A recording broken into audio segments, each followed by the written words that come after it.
Guys, I'm Wrestling Dude 32191. I'm on YouTube.com right now. I'm going to review, we're going to do a WWE Night of Champions prediction. So far, I had to wait till after Friday Night SmackDown in case we don't know the full matches. Alright, now we're going to get through the predictions. The first one, we're going to start off with the Night of Champions Kickoff. It's going to be the Tag Team Turmoil match to determine for a Tag Team Championship match at the Night of Champions pay-per-view. Now in there it's going to be the primetime players, the Tons of Funks, the Usos, 3NB, or the Real Americans. From my point of view, either I'm going for the Tons of Funks or I'm going for the Usos. But the pay-per-view official itself, I think the first match should be Dean Ambrose versus Dolph Ziggler for the United States Championship. Now, you gotta remember, Dolph Ziggler's been feuding with the Shield ever since after reigning on WWE Championship and part of the corporation. Now, Dolph Ziggler won last night by disqualification. So that match, I am going for Dolph Ziggler on that one, but I wouldn't be surprised if the Shield got involved and Ambrose retains. Alright, I think the next match should be AJ Lee versus Natayla versus Brie Bella versus Naomi for the Fatal 4-Way for the Divas Championship. It started when AJ came out. She was talking her own mind about something, and the other three are from Total Divas. I feel like AJ is going too far, and now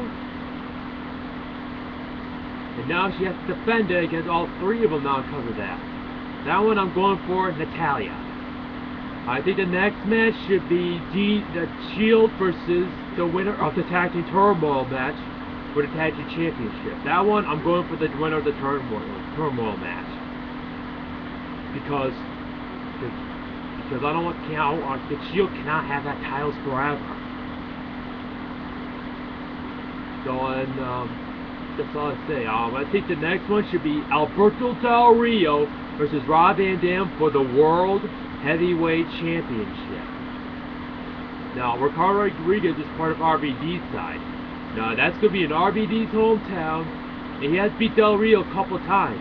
That one, I'm going for Rob Van Dam. Because he's the best. I've been watching him through 2003, and he's been in other WWF and WWF before. He is the best, and RVD deserves that title. And I think the next match should be CM Punk versus Curtis Axel and Paul Heyman. My point of view, that should have been for the title, so CM Punk would have won it. But remember, CM Punk is still feuding with Heyman. Remember, CM Punk went through with Brock Lesnar, and Brock Lesnar won. And now, but the thing is, if Paul Heyman does not compete, he will be fired.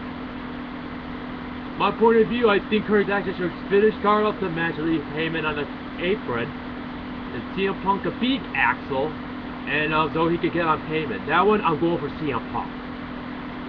And the last match of the night should be Randy Orton versus Daniel Bryan for the WWE Championship. Remember, Orton cashed in that Money in the Bank. And Daniel Bryan only had that title for 3 minutes on SummerSlam. Then Randy Orton came out. Guess he was just trying to threaten him or trying to scare him, saying that he's gonna win, that he's gonna catch the Money in the Bank anytime soon. Then what happened is Triple H gave him the pedigree, and Orton just took a chance and to cash it in. He pinned him. He just pinned him, and Triple H gave him the 1-3. He just won the match. Now, remember, the whole thing is getting out of control. Daniel Bryan getting beat up by the Shield, knocked out by the Big Show. So that one. But the thing is, because I like Randy Orton. I mean, seriously, I love Randy Orton. But the thing is, Daniel Bryan looks like he does have a good chance of winning. So that one, guys, I am going for Daniel Bryan.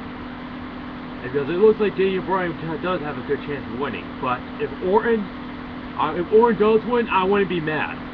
But guys, I wouldn't be surprised if Triple H and the Shield and everybody else came out and screw over Daniel Bryan. I would not be surprised. In case you guys ever get mad, think, oh my god, why did you have to do this for? Yeah, I used to get mad at that stuff, but that's always going to happen ever since the 90s. That's always going to happen. No matter what happens, there's always going to be interference. I'm going for Daniel Bryan now, but if Randy Orton does win, then I wouldn't be surprised. I wouldn't be like, I already knew, or I should have known that thing was going to happen. I already knew this was going to happen. Like, when Randy Orton cashed in that Money in the Bank, I wasn't surprised. I already knew he was going to do that. Oh yeah, and also, if after the RVD Del Rio match, I would not be surprised if Damien Sandow decided to cash in the Money in the Bank. If he does, I will be happy for him. I'll be like, yes, yes, yes. Again, Wrestling Dude 32191. You could go ahead and add me on Facebook, follow me on Twitter, and subscribe here. I can't wait for the Night of Champions tomorrow. It's going to be fun and exciting. I'm sure which cards I should defend the Intercontinental Champion against CM Punk in the handicap match. But again, I'm Wrestling Dude 32191. I want to say later.